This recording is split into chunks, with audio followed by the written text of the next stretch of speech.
شما هستید امامی ما، شما هستید تمامی ما، شما هستید امامی ما، شما هستید تمامی ما، شما هستید جانی ما، فدای شاه کریم باشم.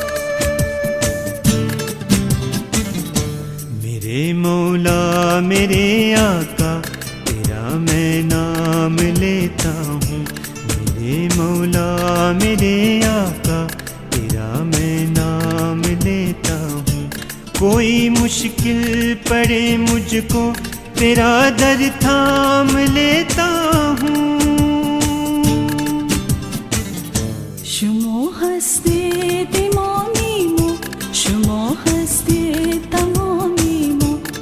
मेरे मौला मेरे आका तेरा मैं नाम लेता हूँ।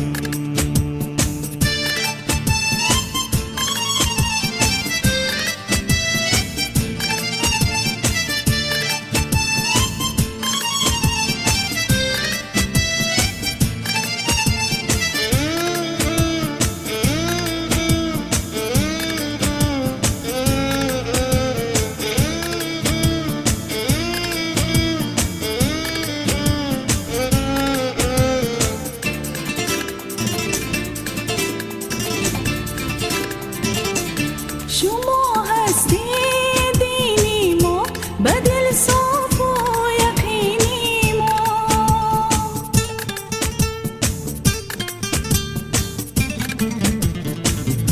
شما هستید دینی ما، بدل صاف و یقینی ما. امامی حاضرینی ما، فدای شاه کریم باشم، فدای شاه کریم باشم. شما هستید امامی ما، شما هستید تمامی ما، شما هستید جانی ما، فدای شاه کریم باشم. मेरे मौला मेरे आका तेरा मैं नाम लेता हूँ।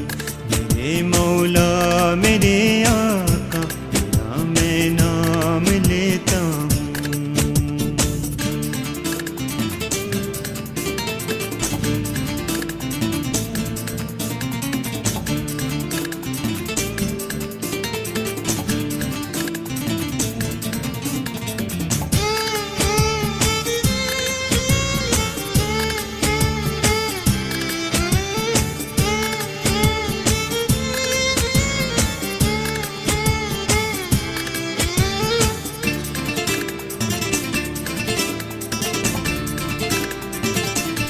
मैं ये जीवन मेरे मौला तेरे ही नाम करता हूँ।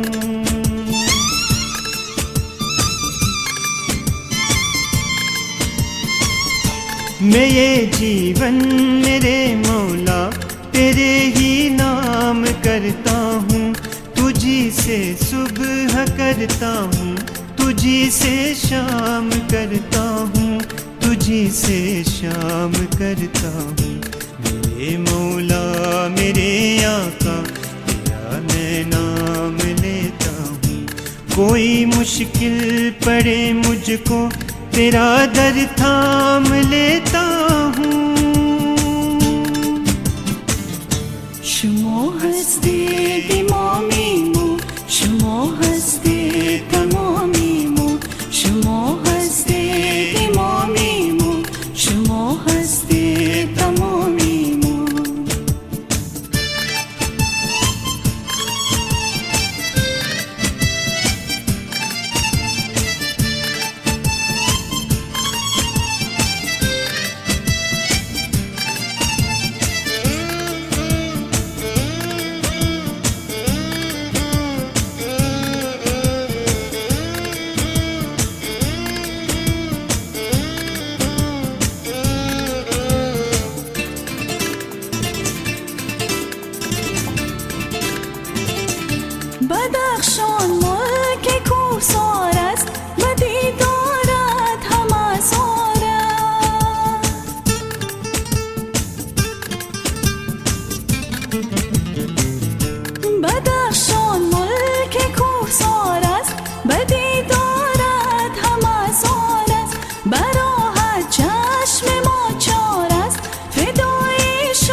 कोई मुश्किल पड़े मुझको तेरा दर थाम लेता हूँ। या मौलाना या मौलाना या ज़ामिन नजात अरवहना। शुमो हस्ते इमामीमो शुमो हस्ते तमामीमो मेरे मौला मेरे आका तेरा मैं नाम लेता हूँ। मेरे मौला मेरे आका तेरा मैं नाम लेता हूँ।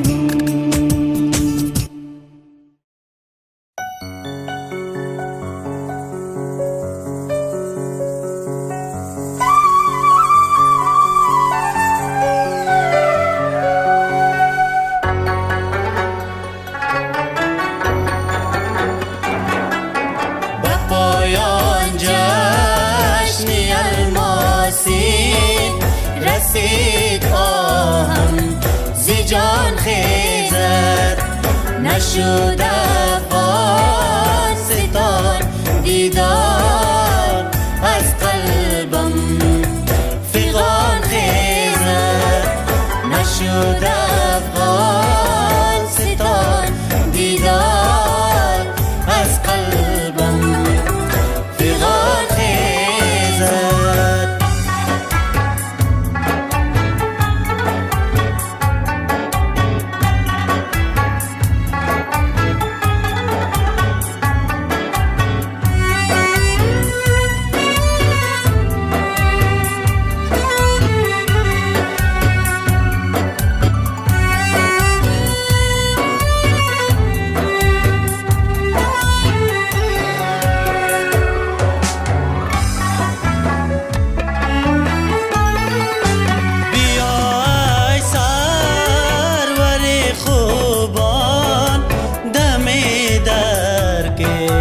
وری افغان بیای سروری خوبان دم درکش وری افغان بیا شاقان ز بحر وصل تو چون گل ستان خیزد بیا شاقان ز بحر وصل تو چون گل ستان خیزد نشد افغانستان دیدار از قلبم فغان خیزد.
نشد افغانستان دیدار از قلبم فغان خیزد.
نشد افغان ستار دیدار از قلبم فغان خیزد نشد افغان ستار دیدار از قلبم فغان خیزد. Geometry for me was the place where there's a period of silent meditation and centering before you find an equilibrium, before you can approach the work.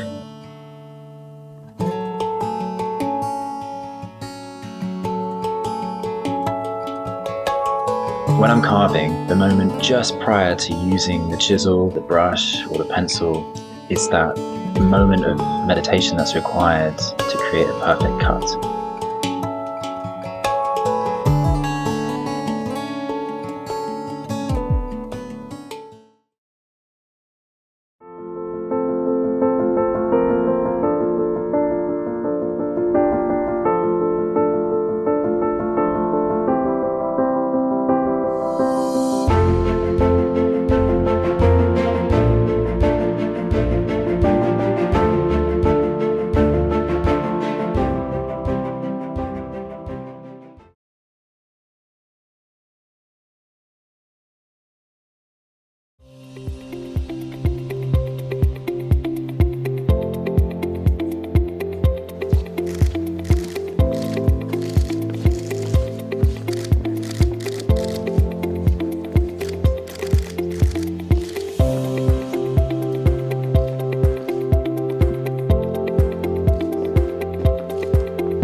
Excellencies, ladies and gentlemen, I wish to thank the government of Afghanistan and the United Nations for bringing the international community together to reaffirm our commitment to Afghanistan and, most important, to its people.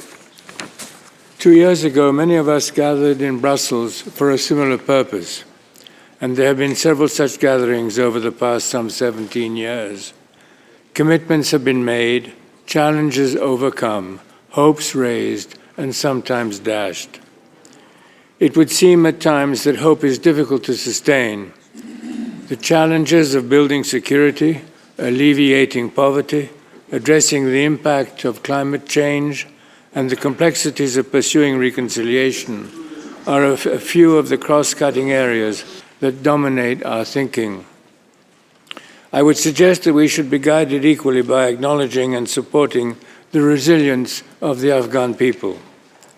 They have recently voted in record numbers, often at great personal risk, and their spontaneous reactions during this year's brief ceasefire gave us all a glimpse of the country that could be, people from every region and background unified in their desire for peace.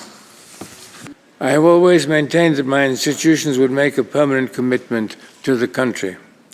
Therefore, on behalf of the Ismaili Imamate and the Arkan Development Network, I underline once again our enduring commitment to Afghanistan and to its peoples. As we come together to support the National Unity Government, investing in civil society, encouraging private organizations designed to serve public goals, deserves equal attention. Such institutions can be stabilizing factors and points of continuity.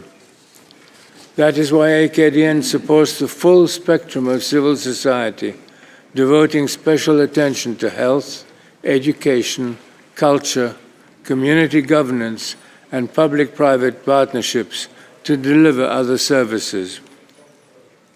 Therefore, since our last meeting, working in cooperation with our partners, we have opened the Bamiyan Provincial Hospital and the Mothers' Wing of the French Medical Institute for Mothers and Children in Kabul. We have expanded our work with Afghanistan's education system to improve the quality of learning and to help over 150,000 girls to go to school. In the coming years, we intend to build a full-service tertiary research hospital in Kabul, linked to the Arkan University, to deepen our work in primary and secondary education and to expand activities of the Regional University of Central Asia. In the area of civil society, our ongoing commitment to Afghanistan's diverse culture was marked by the recently completed Chehil Situn Palace and Gardens, joining over 140 other heritage sites around the country, restored by the Arkan Trust for Culture, with the strong support of the Afghan government and international partners. This year we have together launched an ambitious plan to rejuvenate the Kabul riverfront. Mr. Chairman, the experience of the past 17 years has strongly enforced my conviction that the path to sustainable peace in Afghanistan depends heavily on two key principles: regional cooperation, which is key for national development and stability, and a commitment to pluralism. The country's diversity must be cultivated as a source of strength. Everyone in all regions should benefit from investment that creates hope for the future. This is a guiding principle of our investment in Afghanistan. I hope that these are principles on which we can all work together and to which we remain committed in Afghanistan. Thank you.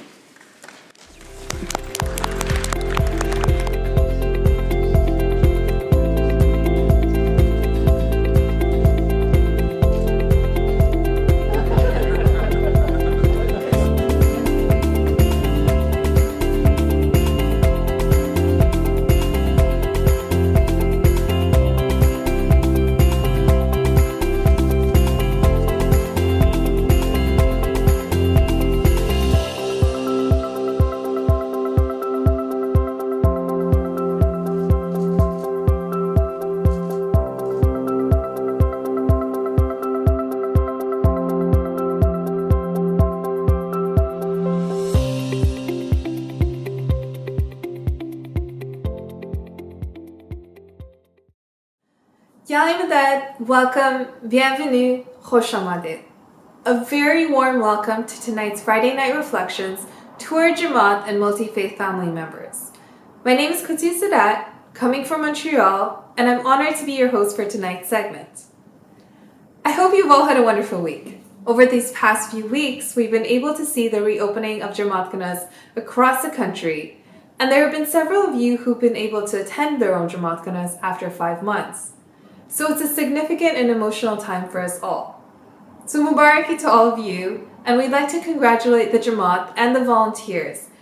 So tonight, we continue Friday Night Reflections, the Jamaat's touchpoint for the week, where we get to hear from voices from across Canada and the global Jamaat.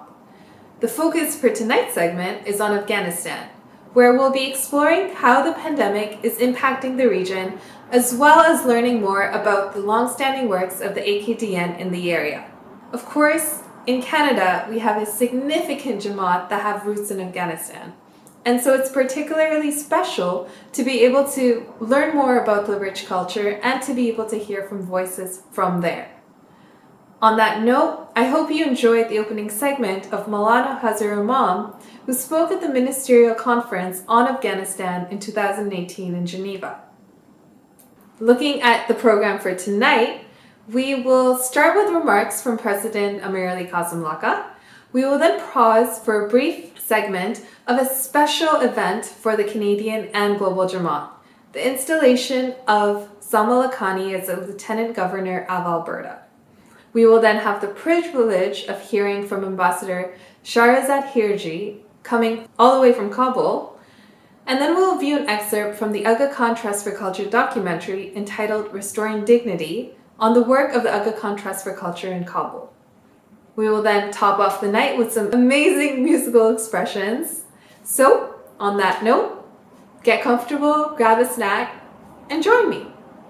And now, please welcome President Amir Ali Qasim Laka, followed by a special segment celebrating Salma Lakhani's installation as Lieutenant Governor of Alberta. My dear brothers and sisters, Yale Madad. A few weeks ago, we initiated the reopening of Jamaat Khanas across Canada.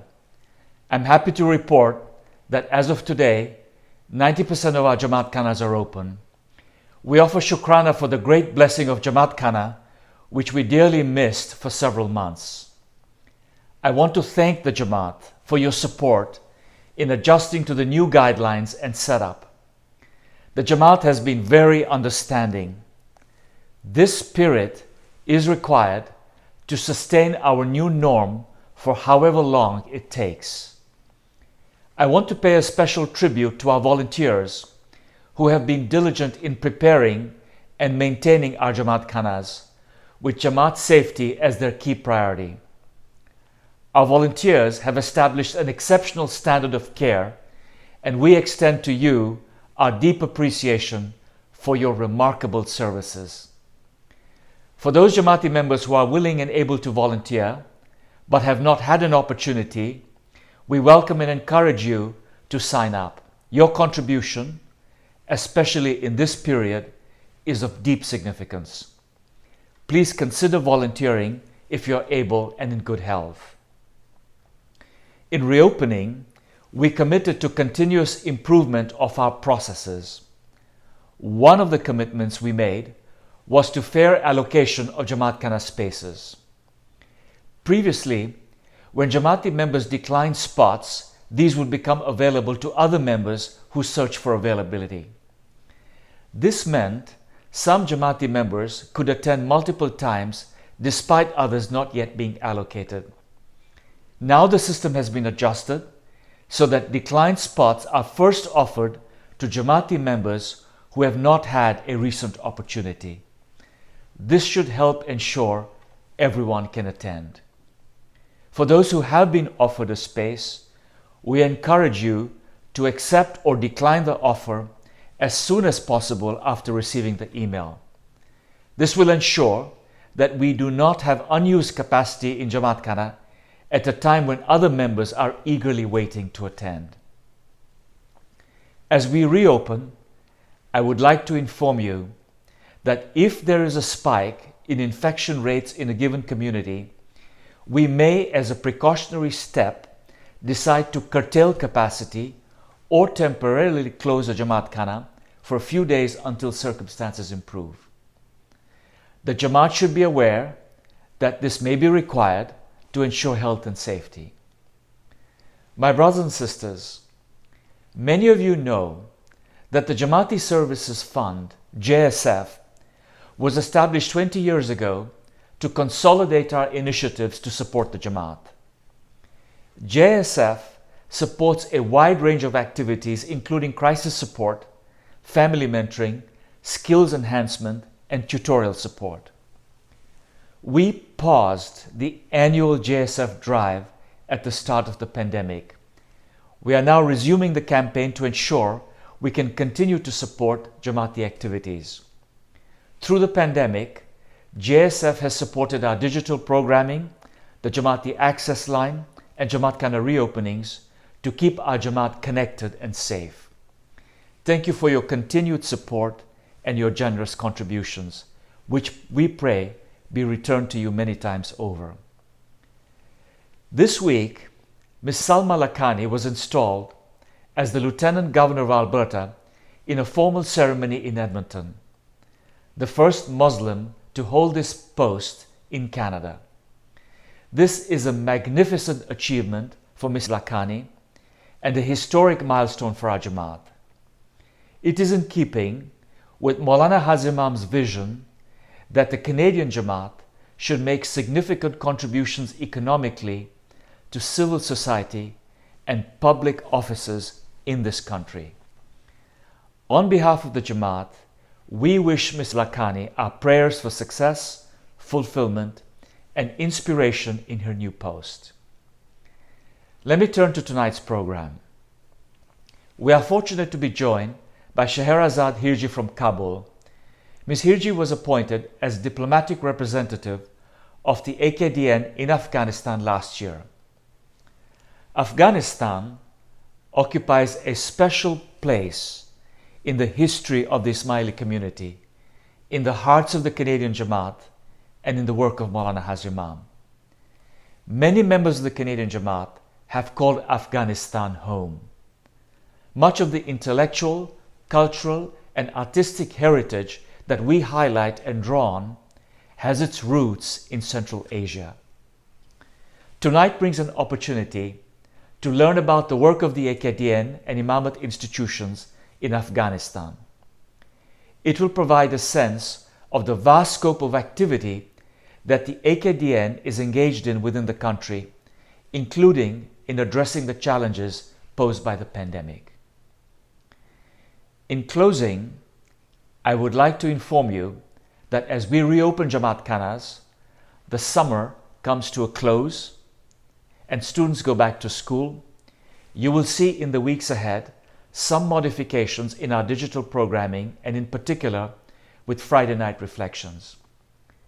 The program has become a touchstone for the Jamaat and has allowed us to review guidance on critical topics such as the future of work, mental health, early childhood development, care for the elderly, emergency preparedness, and knowledge bridges. As we embark on this next phase, Friday Night Reflections will continue to serve as a focal point. I will join on an episodic basis when there are significant institutional messages to convey. But we will continue to have Jamaati leaders and guests join the program. We will inform the Jamaat of topics ahead of time so they can plan. We thank you for being so receptive and engaging and hope you will continue to participate in all our digital programming. Thank you and Khuda Hafiz.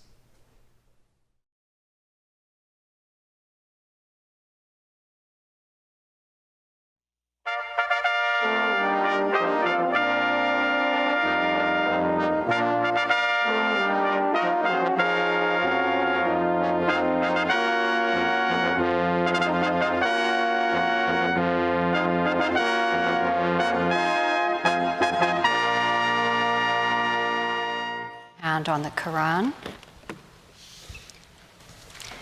Mrs. Lakhani, please read the oath of office of Lieutenant Governor. I, Salma Lakhani, shall well and truly execute the office and trust of Lieutenant Governor of the Province of Alberta and duly and impartially administer justice therein. I shall well and truly execute the office and trust of Keeper of the Great Seal of Her Majesty's Province of Alberta according to the best of my knowledge and ability. So help me God.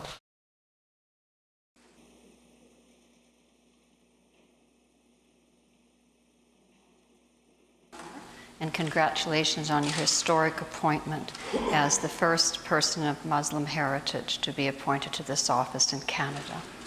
Congratulations, Your Honor. Your Honor.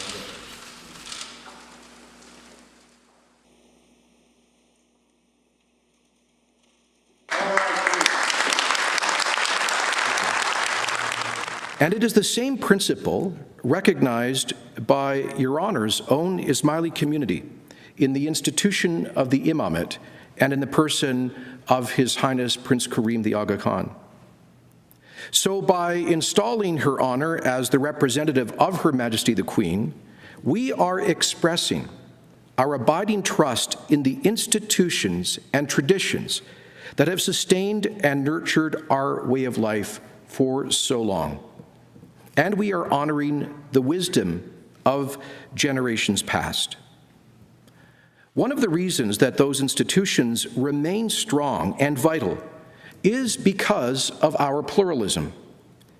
You need not belong to a particular faith, ethnicity, class, or group to enjoy the advantages and opportunities that these institutions confer. They are rooted in our tradition of unity and diversity, and in the principle of the equality of all before the law. And let me say, what a wonderful symbol it is to have the first Canadian Viceroy coming from the Ismaili community, which has done so much to be a global leader in a vision of pluralism, of unity and diversity. Her honor's story is a brilliant example of this truth. Born in Uganda as a member of the country's Ismaili Muslim minority, the existence of her family and their entire community was thrown into chaos by the brutal and racist dictatorship of Idi Amin. In 1972, he infamously expelled the country's Asian population and confiscated all of their property. Her honor was left a stateless student in England. With support from the government of the United Kingdom and her future husband, His Honor Dr. Zahir Lakhani, she finished her education, and in 1977, the newlyweds happily arrived in Edmonton. And Doctor, in your honor, let me say thank you for choosing Edmonton. Thank you for choosing Alberta. Ever since, her honor has been a voice for the vulnerable and the dispossessed, for justice, for human dignity, and for the transformative power of education. She has poured her talents and energy into a tremendous range of community organizations, including, just to name a few, Norquest College, Kids Cottage, and the Alberta Cancer Board, showing the power of civil society to prevent and heal social challenges. Her honor has won countless friends and admirers thanks to her warmth, her humility, and her compassion. I am both honored and humbled to be addressing all of you today. I would like to begin by telling you a little about myself and by sharing how so much of my life has been shaped by a sense of hope. I grew up in a house full of family in Kampala, Uganda, a beautiful place on the other side of the world. Indeed, there was a time when there were 15 of us living together under the same roof. Extended family and nuclear family were blended together. We didn't know the difference. We lived, we played, and we prayed together. We were simply family, and family was always close in every sense of the word. My father was a larger-than-life man and a spirited and industrious entrepreneur. My mother was resilient. She was only 3 when her own mother passed away, and as a child, she often went to school without shoes and would complete her homework by candlelight long after everyone was asleep. Our Ismaili Muslim family was rooted in love and an unyielding set of values. The value that everyone deserved an equal opportunity in life and that serving community was essential. As your 19th Lieutenant Governor, I want to share that on this most significant and important occasion, steeped in tradition and deeply linked to the history of our province and our country, I promise my fellow Albertans that I will do my best to fulfill my responsibilities and the trust that has been placed in me.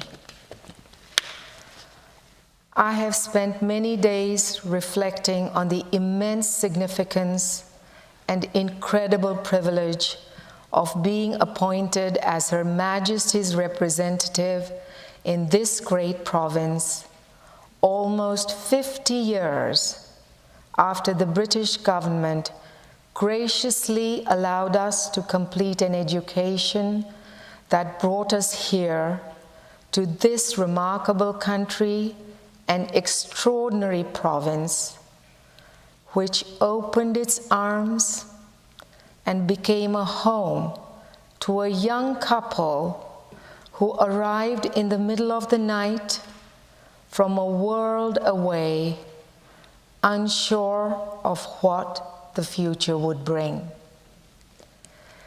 It has been many lifetimes since I lived in Kampala with a family of 15.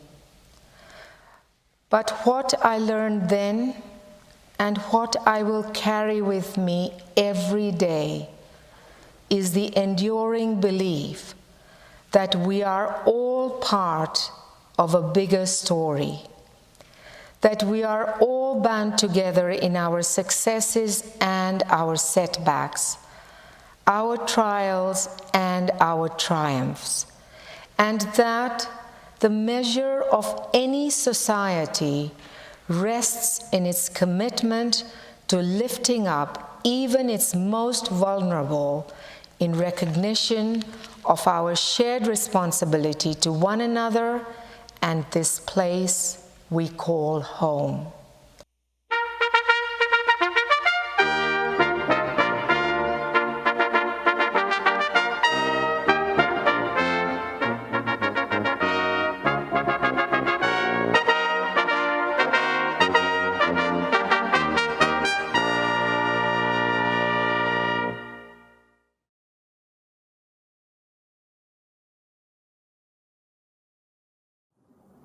Thank you, President Saib, for your thoughtful message. It has been inspirational for us all to hear your voice week after week, and we look forward to hearing your reflections in the future whenever you do join us. And congratulations to our very own Salma Lakhani. It has been a great honor for the entire Canadian Jamaat.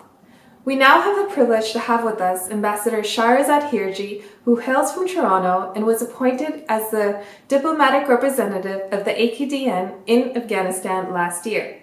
We are delighted to have her with us from Kabul. She was recently interviewed with Sahar Ibrahim.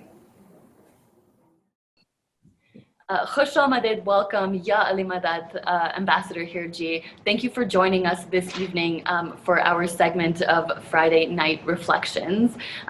Greetings to you in Kabul, all the way in Kabul. It's wonderful to have you join us to be able to share your reflections with us, especially at this time when a lot of the conversations we've had to date have been on stretching our understanding of what this pandemic means in the context of Canada for various segments of the population.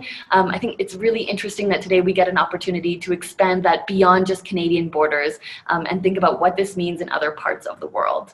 But before I even get into that, I just want to mention that as a young woman working in this part of the world, it matters a lot to witness someone like you in your position in Afghanistan working so successfully and leading our institutions, in leading the integration between our development network institutions and our council. And I hope that this segment and the conversation we have today can also inspire other young women to do the same.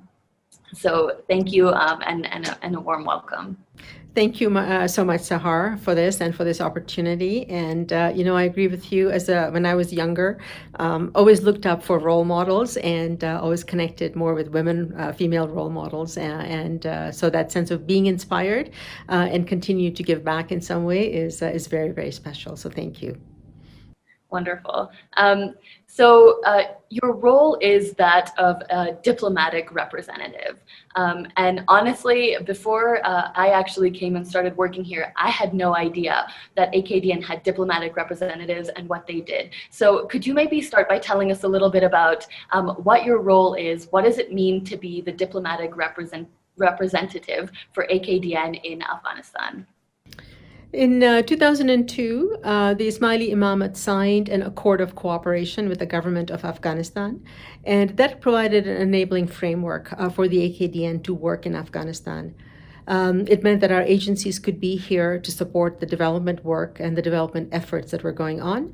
And under that agreement was the creation of the position of a resident representative who was the diplomatic representative in the country. And my role then, the role of every diplomatic representative around the world, we have 11, is to work with their government partners to support the work of the agencies, to make sure that we can work on that enabling framework and develop and support and work in tandem with the government's priorities and add value as the AKDN, because we are a system that is a global system. So it's a way to connect what our system is doing with what the government would like to do. And so that is a diplomatic role that I serve in. Thank you for sharing that background and that understanding with us. Now, before we go into the pandemic, it would be really useful for us to understand the context of what Afghanistan was already going through pre-pandemic. I know that there were elections in the fall and a lot of discourse that emerged from that. What were the communities already contending with in the context of Afghanistan before we even had this global health crisis hit us? Afghanistan has had a very sad history, recent history over the last 40 years. It has been at different conflicts over the 40 years. So it was a country that was already fragile from a security point of view. There had not been a lot of investment in education, in healthcare, in the economy. A large portion of the people here are daily wage earners. They have to go out in the morning, and whatever they sell in their stores, in their carts, is what they have for the day. It's a fragile economy, and not helped by the fact that there was some political uncertainty, which created some challenges. And so the election that happened last October finally was resolved earlier this year. And then the U.S. Government signed an agreement with the Taliban, which was really the beginning of a new chapter that was starting to progress, and then COVID hit. So we were already in a relatively fragile state, on our way to some kind of movement forward, and then COVID arrived. So given the fragility that existed and the degree of challenge that was already being felt on the ground, how was this pandemic then received by communities when there were so many other contending priorities?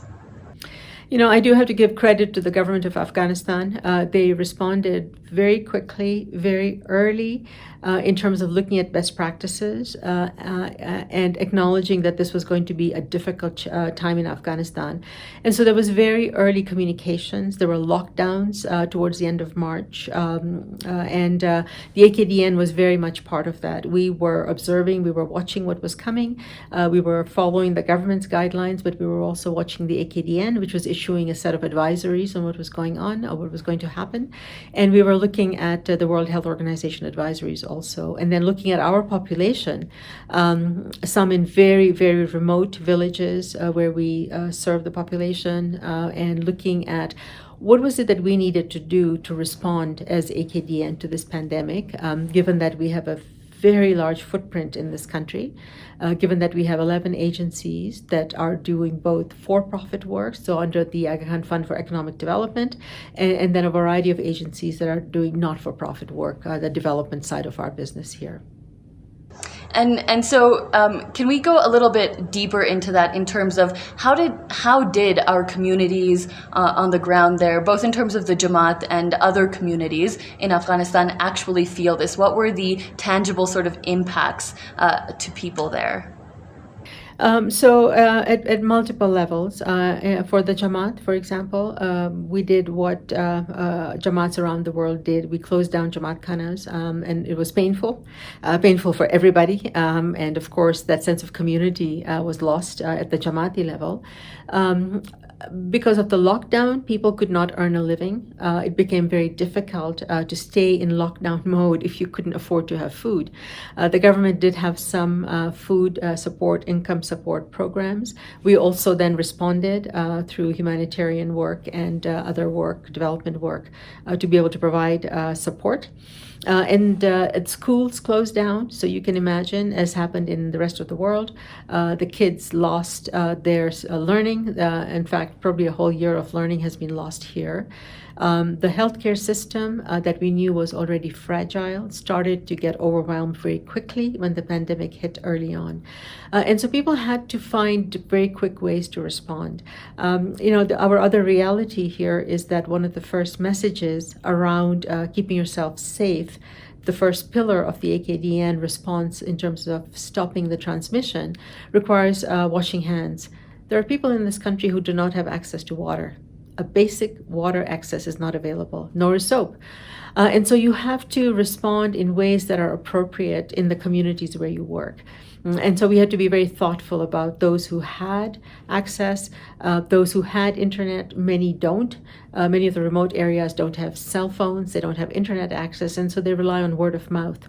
And so you had to find other ways to get information over to those communities. And so we had to look as a group of agencies as to what our strengths were and where we could lean in to support the COVID efforts. Yeah, and I think this last point that you're bringing out around dissemination of information is quite critical, and it has been at the forefront of how various communities around the world have reacted to this pandemic.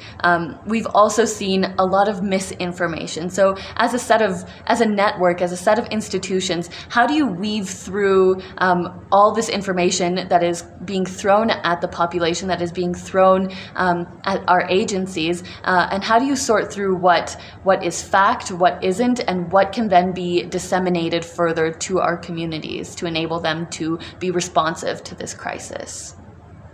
You know, the council here was very smart very early on. As soon as the messages started to come through, as a national task force, all of the agencies worked with the National Council as a united national task force for Afghanistan. And we looked at the verified messages. We're very fortunate as an AKDN that we have strength in our system so that messaging that comes out from the World Health Organization is kind of connected with the AKDN messaging, and then we would connect it here with the Ministry of Public Health messaging and make sure that the information we were giving out was relevant, it was appropriate. We translated most of the materials that came into Dari and Pashto, which are the local languages, to make sure that there was access to those messages. We developed videos, different kinds of modalities to get people access to that information. There was a lot of misinformation. There is everywhere in the world about COVID still. And so we had to be careful that we only put out very clear, very consistent, and verified messaging. And that was quite a process, but it happened because not just at the AKDN level globally, but at the local level, we all worked together to steer through and to clear through the clutter to get to the real key messages. From your perspective, what is it going to take for us to sort of come back to or reignite and perhaps ignite for the first time this idea of unity, of integration, so that we can collectively find ways of strategizing in how to deal with this crisis that doesn't seem to be going anywhere in the near future? The impact that it's had here is very interesting because this is a very warm culture. People here, when you see each other, you hug, you embrace. It's the normal part of how people are. That is all evolving and shifting and changing. You're right, the borders closed for us very early on. The prices of food spiked considerably. And soon, though, some of those things started to settle down. People have lost their jobs.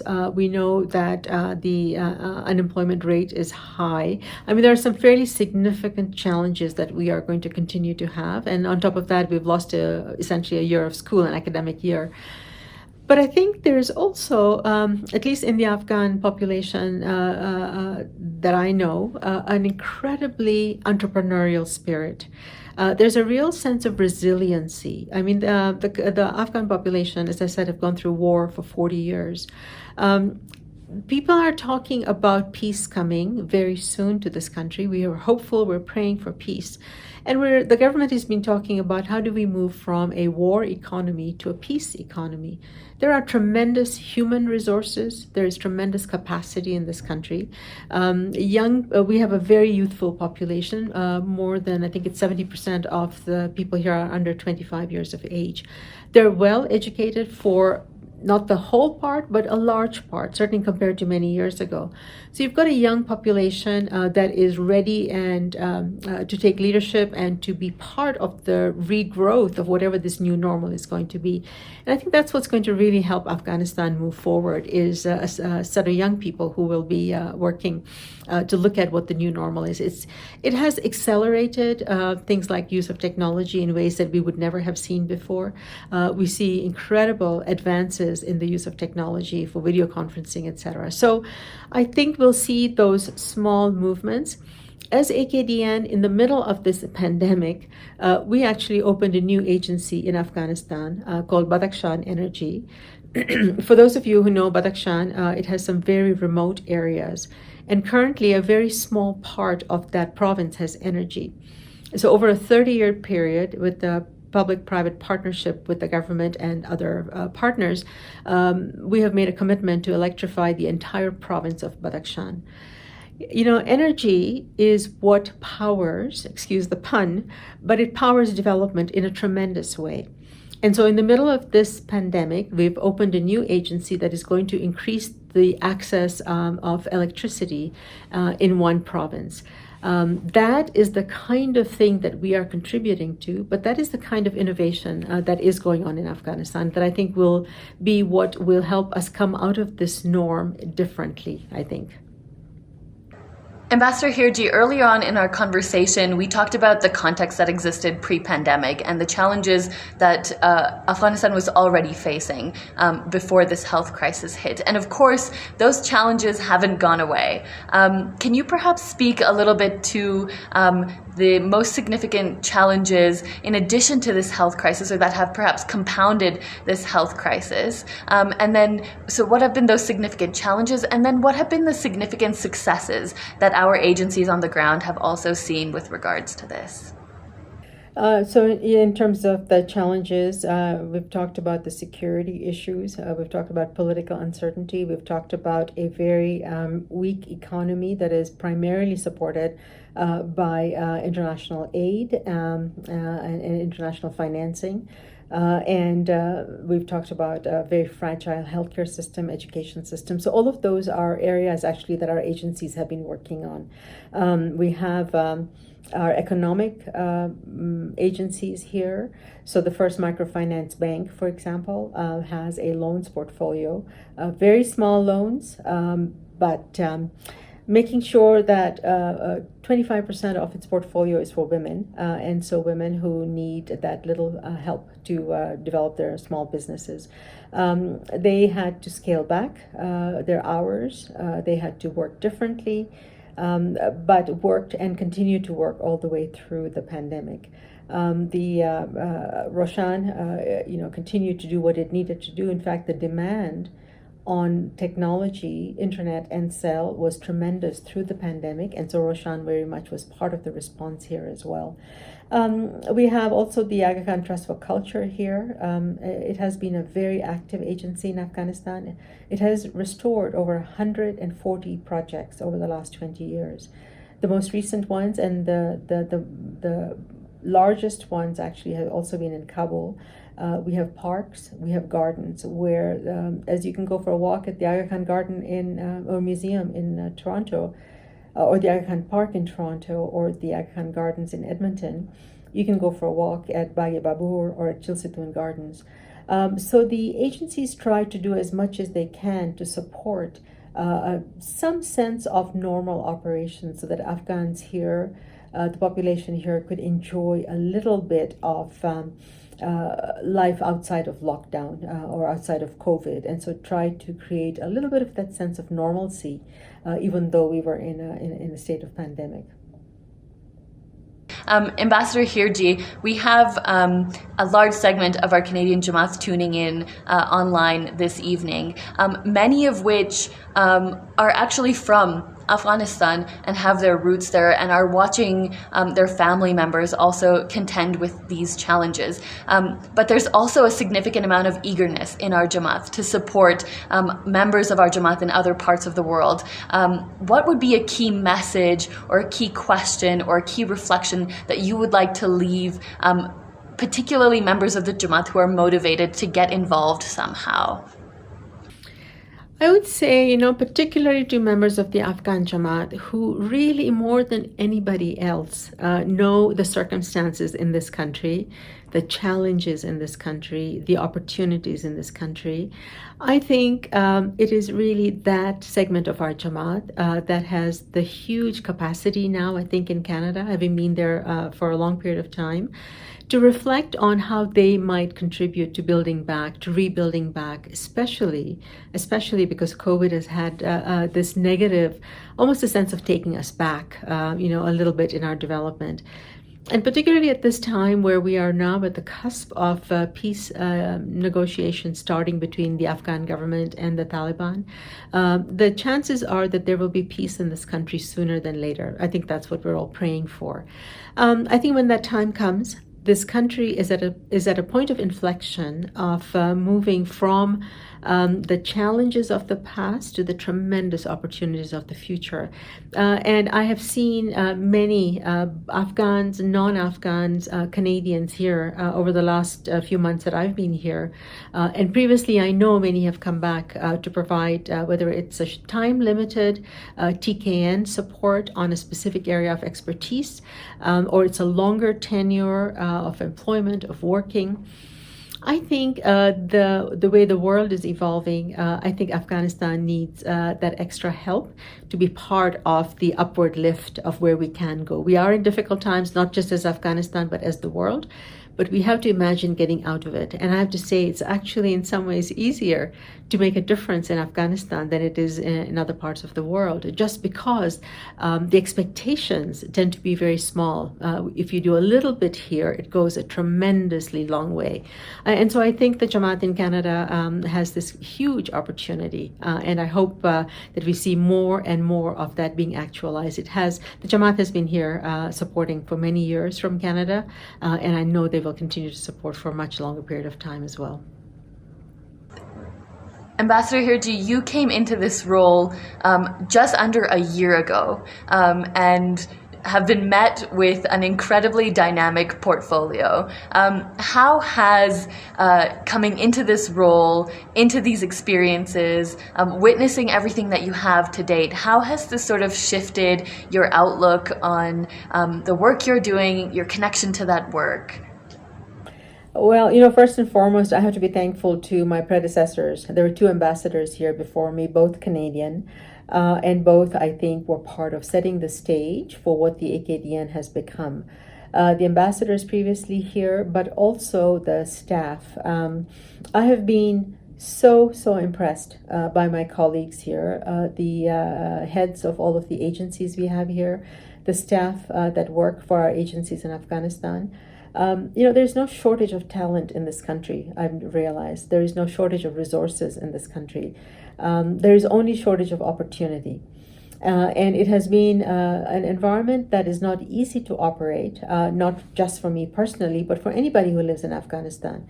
People tell me stories that you go to work in the morning, or your kids go to school. You don't know if they're going to come back that night, or if they're going to be collateral damage on, an explosive device that went off that day somewhere. And so people live with this incredible sense of uncertainty and resiliency at the same time. And I found that within our institutions, actually, when the pandemic arrived, there was this real sense of resilience to say, okay, well, it's coming. We're going to have to deal with it. Let's get on with it and figure out how we are going to manage it. So there's this real sense of courage, I find here, and camaraderie. And I do find that working here has some tremendous benefits, as much as there are challenges working in this country. Yeah, I think focusing and concluding our conversation on the opportunities that lay in front of us is such a significant way to call us all together, and to ask us what it is that we can contribute, and not just in terms of thinking about that, but what are the actual actions that we can take as members of the Canadian Jamaat. And so with that, I'd like to thank you, Ambassador Hirji, for taking the time out of your busy schedule to share with us, and to give us a lot to chew on, a lot to reflect on, and a lot to discuss once this segment is over with our family members at home on our couches as we sip chai. So thank you very much. Enjoy the rest of your evening. And we can't wait to see what you guys continue to accomplish. Thank you so much, Sahar. Thank you for the opportunity, and enjoy your chai. Thank you so much, Ambassador Hirji. It has been so moving to hear about the experiences of our brothers and sisters in Afghanistan, to hear about the work that you and the AKDN institutions are spearheading, and to hear about the long-standing association between the Afghanistan and Canadian Jamaat. I know that this tradition continues as there's an ongoing partnership between the Council of Afghanistan and of Canada to share knowledge. And now, we end with an excerpt from Restoring Dignity Afghanistan. Restoring Dignity Afghanistan is the first of a 3-part documentary series featuring transformational work of the Aga Khan Trust for Culture in the cities of Kabul, Lahore, and Delhi. You may find the full video on iicanada.org/videos. This will be followed by some musical expressions from some of our wonderful artists. Thank you all for joining us tonight. It has been a pleasure being your host. See you next Friday.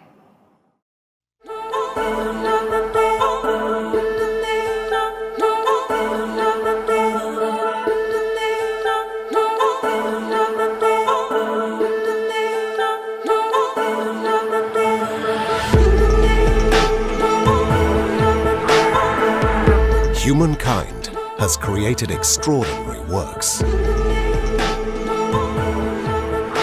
The legacy of our ancestors reminds us of the long road we have traveled as a civilization. This heritage is part of our history, makes up our identity, and nourishes our pride and our dignity as human beings.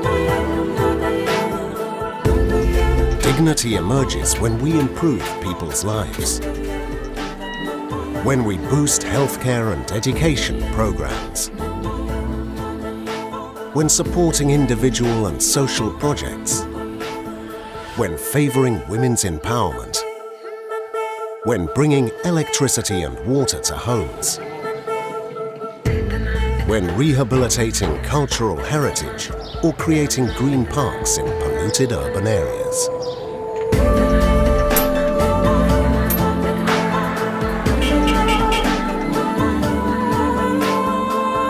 After many years of war, Kabul in Afghanistan is the setting of major rehabilitation projects, many of them led by the Aga Khan Development Network and its agencies.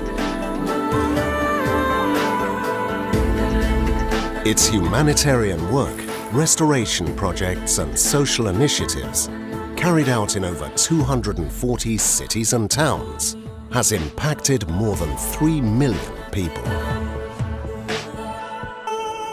Crucial aid for a devastated country under reconstruction.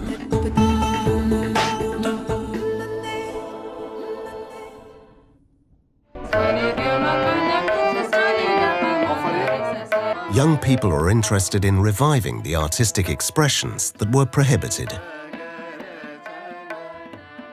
Music is one of the most important arts to revive.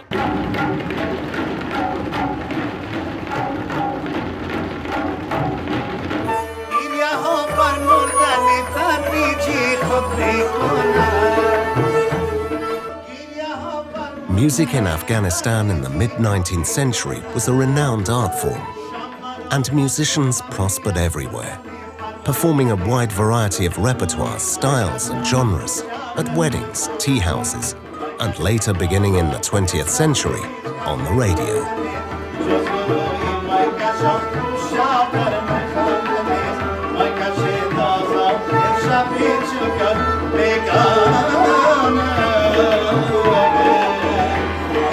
With the advent of peace, however fragile, recovering and disseminating traditional music has become significant. Music has an invisible power. That's why it's important for us, and that's why some people has a fear of that. This power unite Afghans together. Music doesn't have a language, doesn't have a barrier, doesn't know any ethnicity. All music are precious for us and for Afghans. Peace has meant that people are also recovering traditional dances, which they are now performing without fear or shame in public parks. Since 2002, when the hostilities had come to an end imposed by the US and its allies, several humanitarian organizations began work on reconstructing the country and improving the conditions of life for Afghans. In addition to reconstructing buildings and infrastructure, providing food and medical assistance and schooling the population, many more initiatives have also been launched.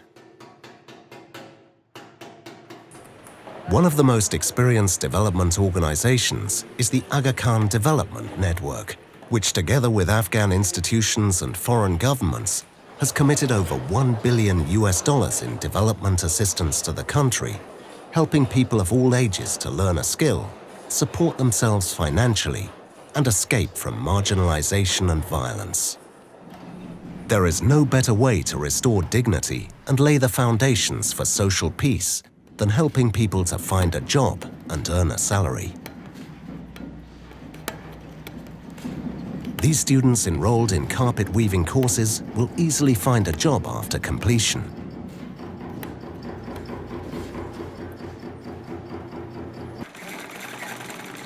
There are 130 students in this tailoring course. خانمای بیوه هستن، بیچاره هستن و دخترایی که در مکتب هستن تعداد زیادشون علاقه بسیار خاص دارن که بیان کار کنن و تعدادی که در خانه هستن برای ازیا هم مفید است.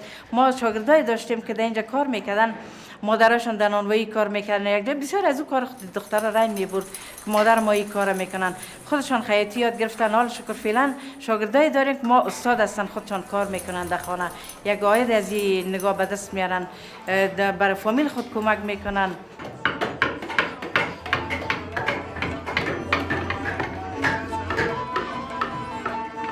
At this vocational center of Kabul, there are many other workshops focusing on a combination of learning and the rehabilitation of cultural heritage.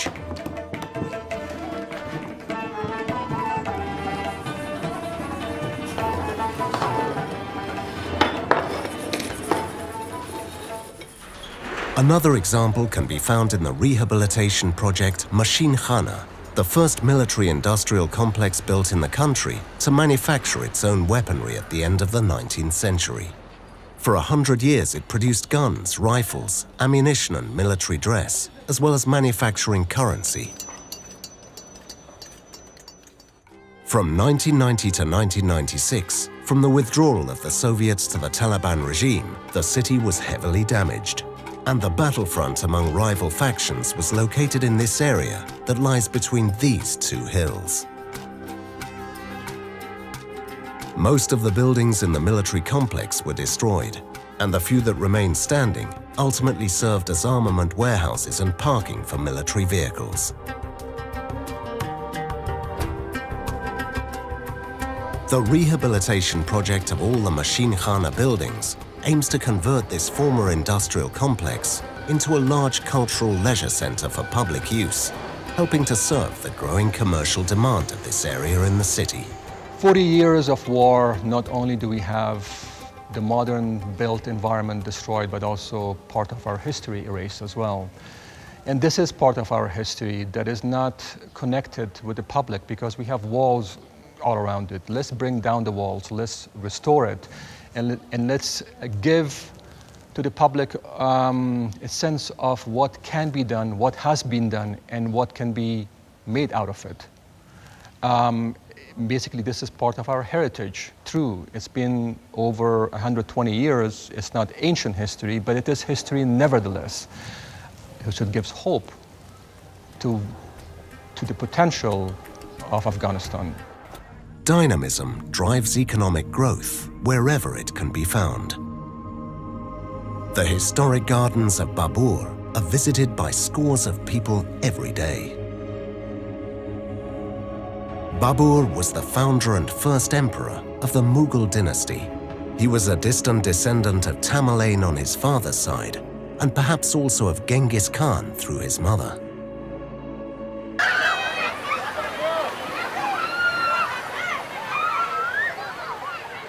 The park's 12-hectare compound was opened to the public in 1933, But later, after the 1970s, it was left in a deplorable state as a result of a spiral of combats.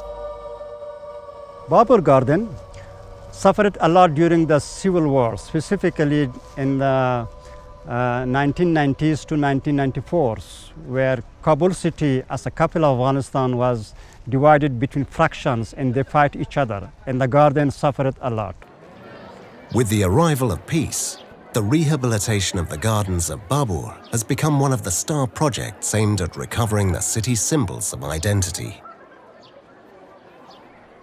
The rehabilitation took 6 years of intense work. Its perimeter walls, terraces, fountains, ponds and canals have all been restored, in addition to its various pavilions, palaces and tombs.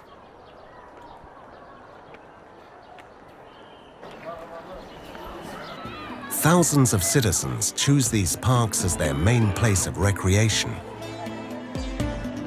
There are no better places in Kabul to meet with the family, chat with strangers, or make new friends. Once there, they can forget about unpleasant war memories, animosities, or misgivings.